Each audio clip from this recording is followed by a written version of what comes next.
여호와께서 주위의 모든 원수를 무찌르사 왕으로 궁에 평안히 살게 하신 때에 왕이 선지자 나단에게 이르되 볼지어다 나는 백향군 궁에 살거늘 하나님의 궤는 휘장 가운데 있도다.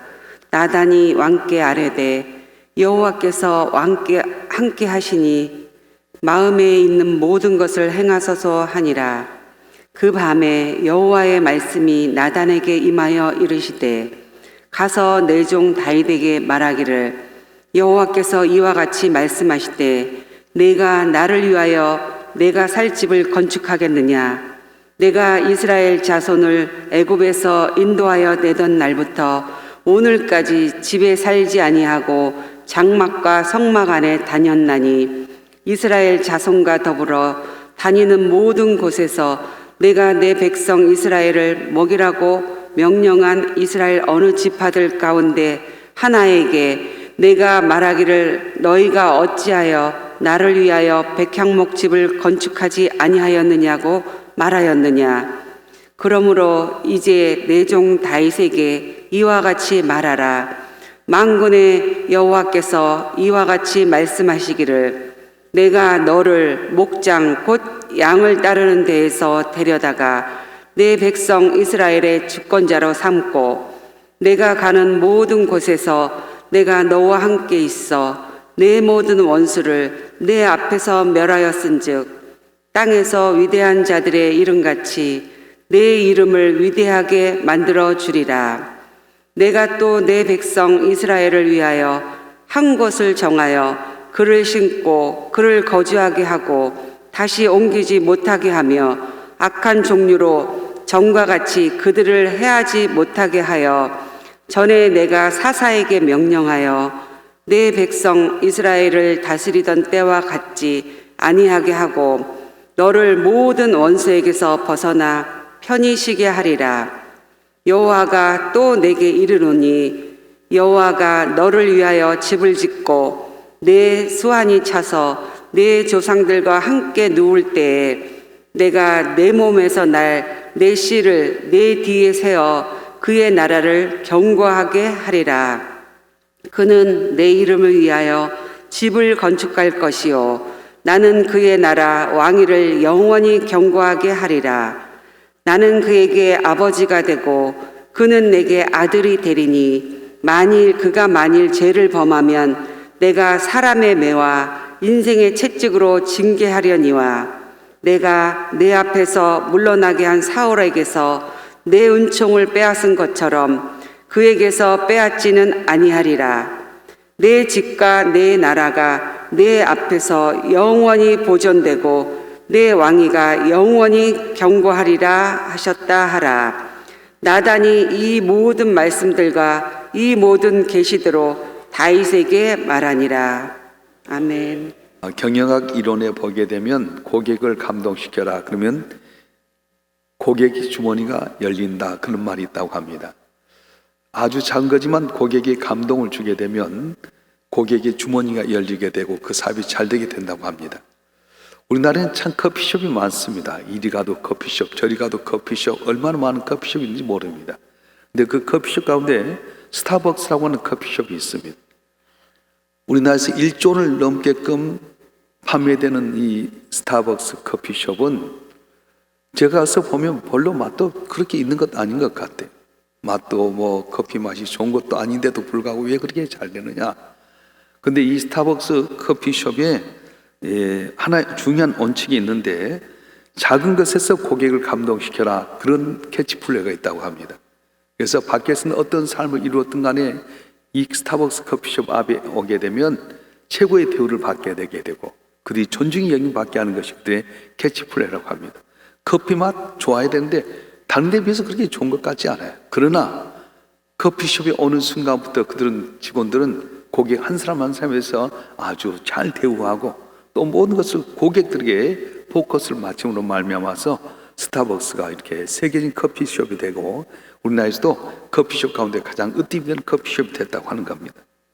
그렇습니다. 고객을 감동시키면 고객은 반드시 지갑을 열게 되어 있습니다. 가정에서도 마찬가지입니다. 아내를 감동시키면 음식이 달라지게 되게 되고 남편을 감동시키면 남편이 다른 데 빠지지 않고 집에 바로 온다고 합니다. 부모를 감동시키면 부모의 주머니가 열려서 용돈이 나오게 되게 되고요. 뭐든지 다 사람을 감동시키면 놀란 일이 일어나는데, 하물며 하나님을 감동시키면 어떤 일이 일어나겠습니까? 우리가 하나님을 감동시키면 하나님 우리를 위해서 위대한 일을 하신다고 말씀합니다.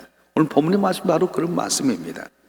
본문의 주인공은 다윗인데, 다윗은 오랫동안 피난생활을 하다가 사울왕이 죽고 난 다음에 왕이 되었습니다. 그래서 전쟁이 그쳐지게 되고 모처럼 평안한 삶을 살게 되었을 때에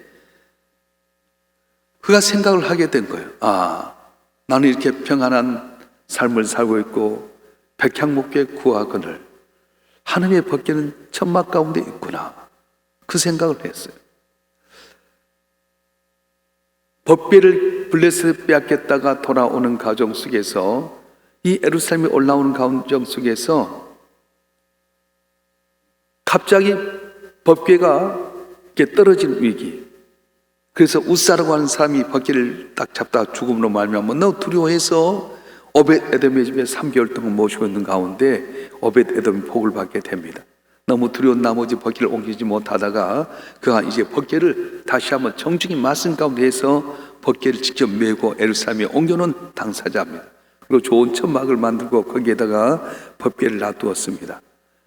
그런데 법궤를 여기 천막에 두었을 뿐인데 그는 그에 다른 후속 조치를 하지 않았습니다. 임시로 법궤를 보관하기 위해서 천막을 만들고 했었지만은 후속 조치하기가 오랫동안 법궤를 이렇게 모시고 있는 가운데 어느 날 그런 생각이 드는 거예요. 우리 한번 오늘 본문 사무엘하 7장 1절과 2절 말씀 한번 읽어볼까요? 사무엘하 7장 1절과 2절의 말씀 시작. 여호와께서 주위의 모든 온수를 무찌르사 왕으로 궁에 평안히 살게 하신 때에 왕이 선지자 나단에게 이르되 볼지어다 난 백향목 궁에 살거늘 하며 걔는 휘장 가운데 있도다. 자신은 멋지게 만드는 백향목교에 가고 있지만 하나님의 법궤는 아직도 휘장 가운데 있구나. 마음이 아팠습니다. 당시의 최고의 건축가인 두로의 석수와 목수를 대다가 백향목에 궁하게 걸고 있는데 하나님의 법궤는 고작 천막 가운데 있는 걸 보면서 나단 선지자를 불러서 하는 말이, 나는 백향목 궁에 가는 하나님의 법궤는 천막 가운데 있구나 말 한마디 했어요. 아방은 상하궁에 가면서도 하나님의 집을 대해서 생각지 못했습니다. 그런데 다윗은 자기는 백향목교에 가면서 하나님의 법궤가 천막 가운데 있는 것이 너무 죄송했습니다. 지금 말씀을 잘 살펴보면 성전을 짓겠다고 말도 안 합니다. 나는 백향목궁에 가거늘 하나님의 법궤는 천막 가운데 있구나. 단지 말 한마디 했을 뿐인데 하나님이 감동을 받게 됐다고 하는 것입니다. 옛날부터 말 한마디가 천냥빛을 갚는다는 말이 있습니다. 우리가 어떻게 말했다 해서 상대방의 기분이 좋아질 수도 있고 나쁘게 만들 수도 있습니다. 말 한마디로 사람의 기분을 하늘과 땅으로 만들 수 있습니다. 잠언서 16장 24절에 보게 되면 선한 말은 꿀송이 같아서 마음에 달고 뼈에 양약이 드느니라 말씀합니다. 지혜롭게 소망 있는 말 한마디에 다른 사람 마음이 커다란 감동을 줄 수 있다는 겁니다.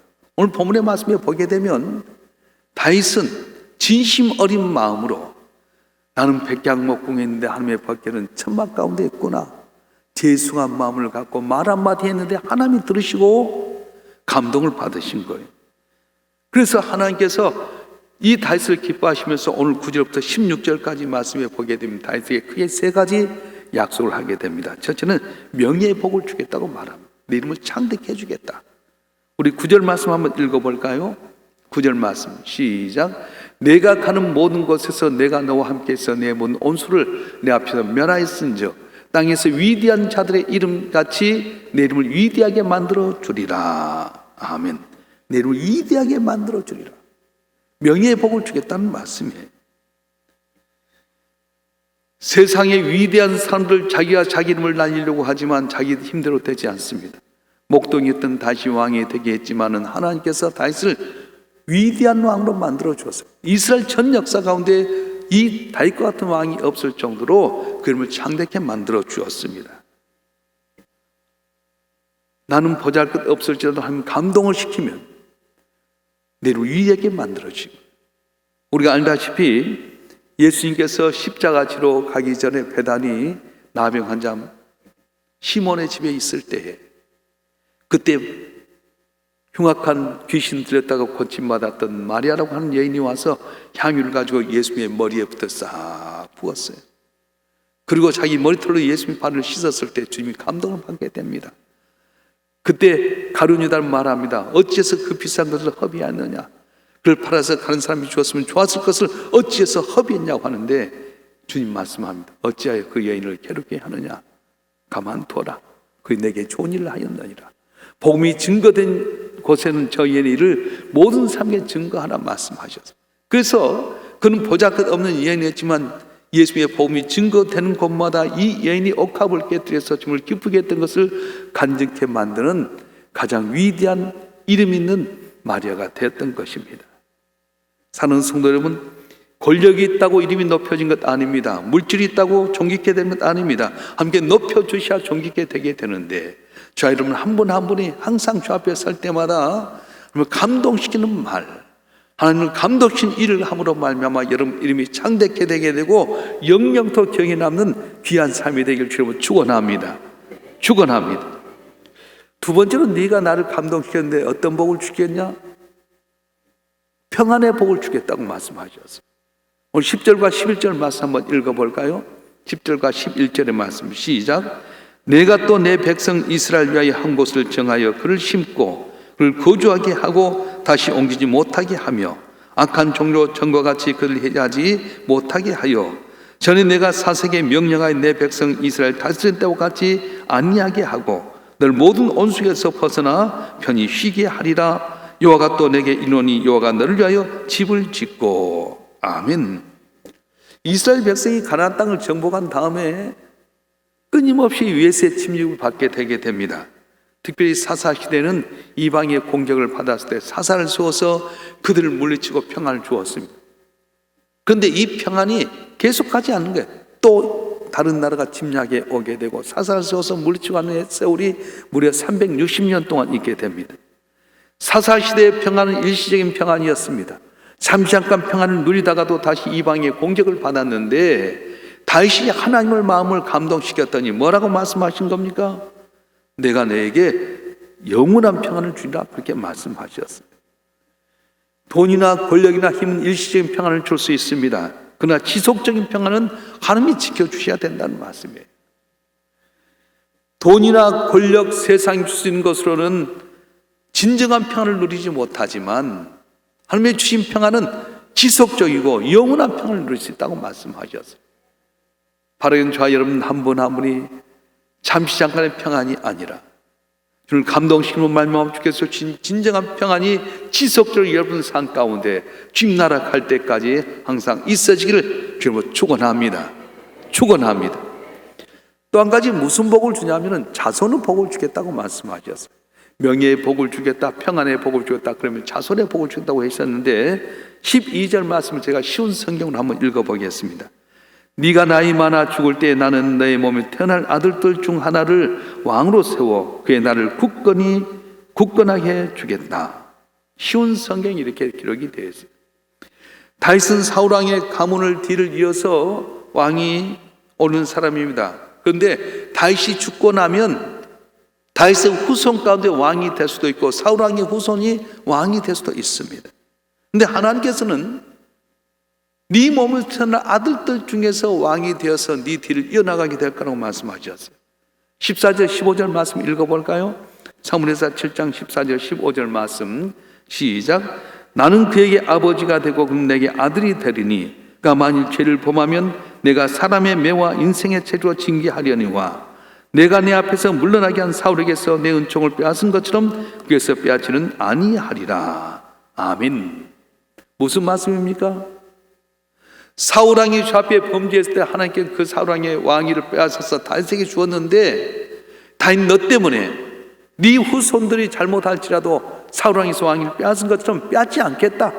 사람의 막대기와 인생의 체질로 징계하려니와 그에게서 왕위를 빼앗지 않겠다고 말씀하셨습니다. 결국 이 약속은 다윗 생애뿐만 아니라 그 아들 솔로몬과 또 뒤에서 르호보암과 계속해서 그 후손들을 통해서 왕위가 이어지게 하되 메시아인 예수님이 이 땅에 오셔서 그 영원한 왕이 되게 하는 은혜를 주셨다고 말씀하는 겁니다. 여러분, 고액가해를 해야만이 자녀가 번성할 수 있습니까? 외국 유학 보내야지 자녀가 잘 될 수 있습니까? 물질로 뒤를 밀어줘야지 우리 자신들이 형통하게 됩니까? 아닙니다. 인간의 생사를 주장하는 하나님의 복을 주야만이 내 자손이 잘 될 수 있는 은혜를 받게 된다고 말씀하셨어요. 바른 자 여러분 한 분 한 분이 여러분이 창대케 되길 주님으로 축원합니다. 여러분 삶 가운데 언제나 평안이 지속적으로 이어지길 바랍니다. 여러분 후손이 잘 되길 바랍니다. 그러면 어떻게 해야 됩니까? 주님을 감동시키면 된다는 거예요. 마음이 담긴 진심 어린 말 한마디 때문에 주님이 감동을 받으셨습니다. 그래서 명예의 복과 평안의 복과 자손의 복을 받게 되었습니다. 우리는 무엇으로 감동시켜야 됩니까? 로마의 백부장처럼 믿음으로 하나님을 감동시키는 사람, 향유 담은 옷값을 곁에 마리아처럼 헌신과 봉사라는 감동시키는 사람, 솔로몬처럼 일천번째 예배를 통해 감동시키는 사람, 그런 자들이 복을 받는 것처럼 우리가 무엇으로 감동을 시켜야 되겠습니까? 전 다른 것 없어도 우리가 감사하면 함께 감동을 받을 줄 믿습니다. 우리 출신 부목사 가운데 한 분이 순천에 있어요. 지금도 그분 부목사입니다. 우리 교회 1년 있다가 영국으로 유학을 갔다가 형편 때문에 순천으로 내려갔는데 꼭 잊지 않고 이분이 명절이 되면은 선물을 보내요. 1년 있다 갔어요. 담임 목사도 아니에요. 근데 순천에 있으면서 항상 자기의 삶을 보고하면서 목사님 은혜를 감사합니다. 그리고 선물을 보내요. 여러분, 제 밑에 있었던 부목사 중에 얼마나 많습니까? 담임 목사 되신 분들은 명절이 되면 찾아와서 내가 담임 목사 됐으니까 힘도 있고 그래도 인사할 수 있어서 목사님 뵈러 올 수 있는데 아직도 부목사인 그 목사님이 이렇게 올 때 내 마음에 감동이 되게 되는 거예요. 그래서 항상 그를 위해서 기도하고 나도 선물도 보내게 되고 그의 길을 열어지게끔 준비하고 있어요. 아마 곧 담임 목사가 될 것 같아요. 여러분, 우리가 할 수 있는 건 뭐겠어요? 물론 믿음으로 하나님을 감동시킬 수도 있고 헌신과 봉사로 감동시킬 수도 있고 예배로 감동시킬 수도 있습니다. 그래야 됩니다. 그런데 저는 더 감동은 작은 것에 은혜에 감사할 수 있는 사람이 마음을 감동시키지 않겠냐는 생각이 들어요. 기도할 때도 그렇습니다. 주님 감사합니다. 감사합니다. 감사합니다. 마음속 울컥 치솟는 감사. 코로나19 가운데 죽는 사람 많이 있었는데 죽지 않는 것 감사하고요. 코로나19로 말미암아서 확진돼서 격리된 사람들 격리되지 않는 것 감사하고요. 물질로 어려운 사람이 있음에도 불구하고 견딜 수 있는 것도 감사하고요. 또 모두가 다 믿음 잃어버려서 다 떠나버리는데도 불구하고 저 앞에 나와서 예배할 수 있는 것도 감사하게 돼. 할렐루야. 어제 우리 목사님들 모임들이 있었는데 한 분 목사님 그러더라고요. 교인들을 신방해 보면서 느낀 것은 믿음을 다 잃어버렸다는 거예요. 게으름에 빠져버렸다는 거예요. 신방을 해서 보니까 코로나 때문이 아니라 게을르고 나태해져서 주에 대한 믿음을 잃어버렸다는 거예요. 여러분, 헬스하던 사람이 헬스를 안 하면 자기도 모르는 사이에 근육이 쫙 빠져버리듯이 예배하고 하나님께 봉사하던 사람이 안 하면 나도 모르는 사이에 이 모든 근육이 빠져버리게 된다는 거예요. 형편 때문에 나오지 못해서 동양서 예배 드릴 수 있지만 그러나 거기서 머물러서는 안 됩니다. 내게 베푼 일을 내가 무엇으로 보답할까 고백했던 시편 기자처럼 내게 있는 것 하나하나에 감사하고 감격하게 되면 다른 사람은 몰라도 모든 걸 보고 계신 하나님께서는 감동을 받으시고 그래 네가 정말 내 은혜에 감사하냐? 내가 감사한 자에게 어떻게 복을 주나 하면서 놀라운 복을 내려주셔서 여러분 삶이 달처럼 이름이 존귀케 되게 되고 평안을 유지하게 되게 되고 여러분 자손이 잘 되는 귀한 은혜가 있기를 주님으로 축원합니다. 축원합니다. 이 시간 주신 말씀 붙들고 하나님 나는 어떻게 주님을 감동시킬 것인가? 여러분 삶 가운데 하나님 앞에 특별히 감사함으로 감동시킬 수 있는 그런 마음을 갖고 우리 주여 삼창을 통으로 기도하겠습니다.